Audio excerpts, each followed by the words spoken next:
রাজস্থানে দুর্নীতি দমন শাখার হাতে গ্রেপ্তার ইডি অফিসার।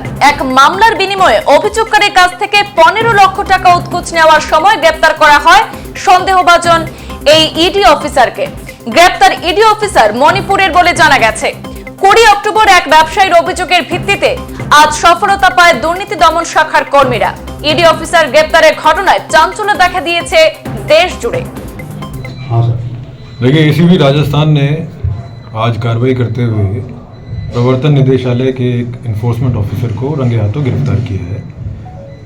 इसमें मसला ये है कि हमारे जो परिवादी हैं उनसे इन्होंने एक मुकदमे में मदद करने के लिए, उसमें मुलजिम नहीं बनाने के लिए और इनकी प्रॉपर्टीज अटैच नहीं करने के एवज में 17 लाख रुपए की डिमांड करी थी। तो परिवादी ने क्या कहते हैं एसीबी मुख्यालय पे शिकायत की, जिसका हमने वेरिफिकेशन कराया। सत्यापन करने के बाद हमें ये यकीन हुआ कि वाकई जो है कंप्लेनेंट से पैसे मांगे जा रहे हैं, जो कि एक अवैध रूप से मांगे जा रहे हैं, किसी वैध कार्य के लिए नहीं मांगे जा रहे हैं।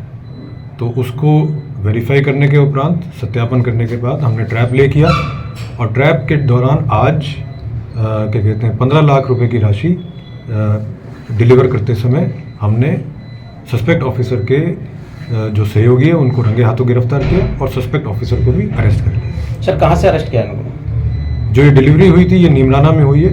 हमने इनके जो सहयोगी हैं उनको हमने नीमराना में डिटेन किया और जो सस्पेक्ट ऑफिसर है उसका घर है तहसील जमवारामगढ़ में, वहाँ से हमने उसको डिटेन किया। सर, परिवादी कहाँ का है?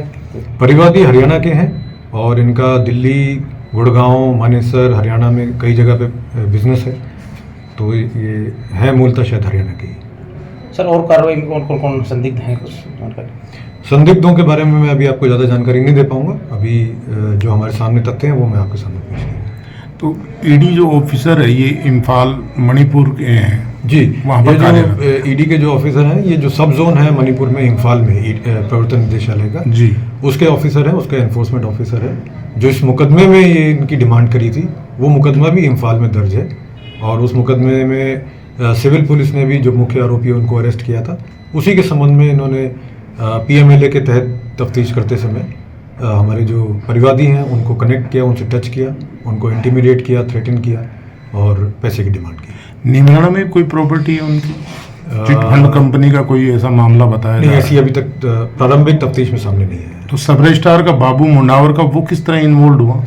वो सब रजिस्ट्रार का जो बाबू है वो जो हमारा जो सस्पेक्ट ऑफिसर है उसका मित्र है, तो उन्होंने उस मित्र को इस्तेमाल किया कि आप जाके वो डिलीवरी लेकर आइए। सर, परिवाद कितने दिन पहले दायर किया था और किस तरह का? हाँ, ये परिवाद हमारे पास 20 अक्टूबर को आया था। कंप्लेनेंट हमसे कनेक्ट हुए थे। उसके बाद लगातार हम वेरिफिकेशन के प्रोसेस में, सत्यापन के प्रोसेस में, टू मेक श्योर कि वाकई जो कंप्लेनेंट बता रहा है वो सच बात है या नहीं है। तो वो एक बार कंप्लीट वेरिफिकेशन हुआ, फिर हमने पीछे भी ट्रैप ले करने की कोशिश की लेकिन हमारा सफल नहीं हुआ। आज finally we were able to do it. Trap की पहले एक बार कार्रवाई फेल हो गई थी? फेल नहीं हुई, हमारा आगे पीछे चलता रहा। সংবাদ এই পর্যন্তই। ফিরছি পরবর্তী অন্যান্য আপডেট নিয়ে।